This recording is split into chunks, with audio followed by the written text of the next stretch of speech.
10 essential rules UI design के by exemplary marketing LLC. Design कभी इतना मैटर नहीं करता था इतना ज़्यादा, लेकिन अब इमेजिन करना बहुत डिफ़िकल्ट है।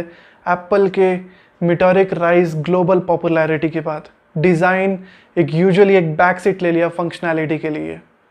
आज की डेट में डिज़ाइन अपने आप में एक ऐसा वर्ल्ड बन गया है जिसके अंदर कम्युनिटी ऑफ डिज़ाइनर्स और डेवलपर्स यूनाइट करके एक ऐसी चीज़ बनाते हैं और इस चीज़ को क्रिएट करते हैं। डिज़ाइन का एस्थेटिक काफ़ी कांस्टेंट है और उसके अंदर हमेशा नई चीज़ें सीखने और फोकस करने के लिए मिलती हैं जो एस्थेटिक और फंक्शन को साथ में लाके एक पैकेज क्रिएट करती है। तो अपने डिज़ाइन गेम के अंदर सबसे टॉप पे रहने के लिए ये आपके लिए 10 इंपॉर्टेंट रूल्स है जो आपके डिज़ाइन इंटरफेस के अंदर आपको दिमाग में रखने होंगे। यूनिवर्सल यूजिबिलिटी को कैटर करें। बहुत सारे डिवाइस साइज़ के एक्सप्लोजन के बाद एक डिवाइस साइज़ फिट आज नहीं करेगा। तो आप अपनी जब वेबसाइट और ऐप बनाते हैं तो आप उसको श्योर करें कि आप उसका डिज़ाइन जो बनाते हैं वो सारी स्क्रीन को माइंड में रख के बनाएं। इसका मतलब है कि सारी low width high bandwidth internet connections को अपने ध्यान में रख के बनाना चाहिए। पास्ट में डेवलपर्स ने कॉन्सेंट्रेट किया है मेनली एक ऐसा गुड इंटरफेस क्रिएट करने में जो ना कि desktop but high refresh memory के लिए भी काम में आए। मोबाइल यूजेज ने डेस्कटॉप यूजेज को 2014 में ही ओवरटेक कर लिया था, तो आप अपना फोकस मोबाइल पे ही क्यों ना कर दिए। तो ये इंपॉर्टेंट है कि आप स्पेशल अटेंशन सिर्फ मोबाइल को दीजिए और ये वर्थ भी है। तो इसकी जो चाबी है आप उसके अंदर क्रिएट करिए अडेप्टिव इंटर यूज़र फेस जो आपको कंज्यूमर को एक ग्रेट एक्सपीरियंस देगा। डिस्पाइट कि डिस्प्ले और ओरिएंटेशन क्या है उनके डिवाइस का कुछ मैटर नहीं करता है। सेकंड पॉइंट जो ये है वो है क्लैरिटी। पीपल बहुत बिजी है और बिकॉज ऑफ दिस वो रेयरली कुछ डेडिकेट करते हैं फुल अटेंशन कोई ऐसी चीज़ पे। तो आप उनका डिज़ाइन इतना सिंपल रखें, बहुत सिंपल रखें कि उनका जो डिज़ाइन के अंदर जो इंटरेस्ट है वो अपने आप ही बिल्डअप हो जाए, आपको उसको बिल्ड करने की ज़रूरत ना पड़े। तो अपने जो यूज़र है उनको कोई चीज़ गैस करने के लिए मत दीजिए, बस आप उनको बहुत सिंप्लीफाइड दे दीजिए कि वो अपना बस ध्यान उसके अंदर लगा दें और सब उनको अपने सामने ही मिल जाए। और ऐसा कुछ सिस्टम और स्पेशल इंडस्ट्री के अंदर यूज़ ना करें, बस एक सिंपल लैंग्वेज यूज़ करें जो उनको यूज़ करने में बहुत ईजी हो। और अगर आप इंटेंट कर रहे हैं कि यूज़र को कंप्लीट यूज़र एक्सपीरियंस मिले तो उसके एक्शंस जो सीक्वेंस के हो, मतलब उसकी बिगनिंग हो, मिडल हो और उसका एंड हो, और जब वो सब हो जाए एक नोटिफिकेशन दे दीजिए कि उनको पता चल जाए कि सारा कुछ ख़त्म हो जाए और इंक्लूड कर दीजिए अगले स्टेप्स में।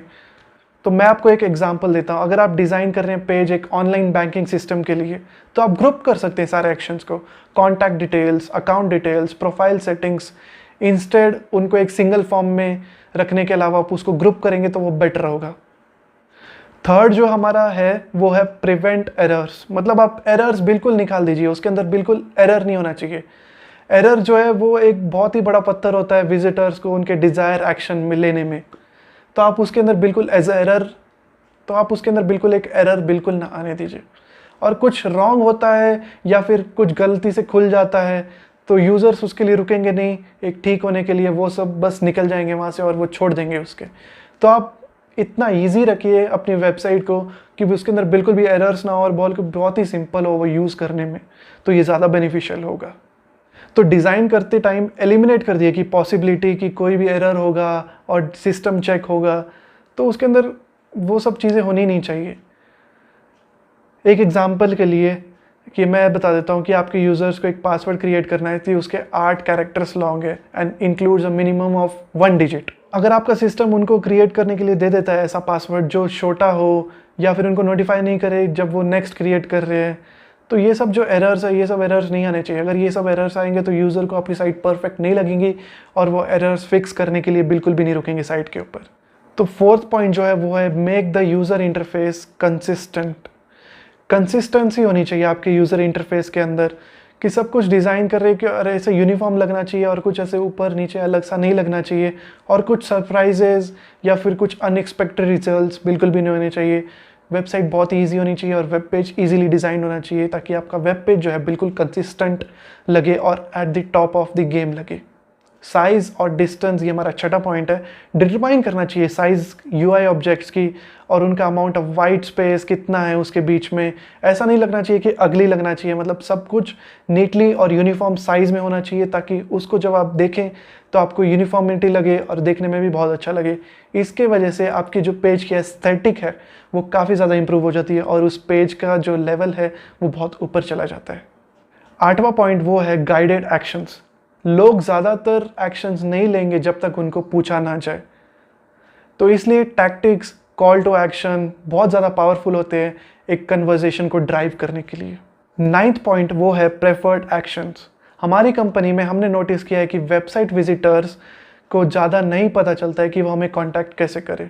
उसके अंदर ज़्यादा ऑप्शंस होने की वजह से पीपल कंफ्यूज हो जाते हैं, लोग कंफ्यूज हो जाते हैं कि कैसे ऑप्शन को यूज़ करें और कैसे ऑप्शन को सिलेक्ट करें। इसलिए जितना सिंपल होगा उतना ही बेटर होगा और प्रिफर्ड अगर एक्शन अगर आप देंगे तो वो ज़्यादा बेटर होगा। 10th पॉइंट जो हमारा है वो है फीडबैक। फीडबैक एक बहुत ही इंपॉर्टेंट रोल प्ले करता है। जब यूज़र कोई एक्शन या फिर कुछ लेता है तो उन्हें नोटिफिकेशन या फिर कुछ पॉपअप आएगा, तभी उन्हें पता चलता है कि उनका जो एक्शन है वो सक्सेसफुल हुआ है या नहीं हुआ है। तो इसलिए फीडबैक बहुत ही ज़्यादा इंपॉर्टेंट है उनको ये एहसास दिलाने के लिए कि उन्होंने जो एक्शन लिया है वो एग्जीक्यूट हो चुका है। तो इस तरह ये वीडियो यहाँ पे ख़त्म होता है। अगर आपको ये वीडियो पसंद आए तो आप इस वीडियो को लाइक कर सकते हैं और चैनल को सब्सक्राइब कर सकते हैं और अपडेट्स के लिए। Thank you so much.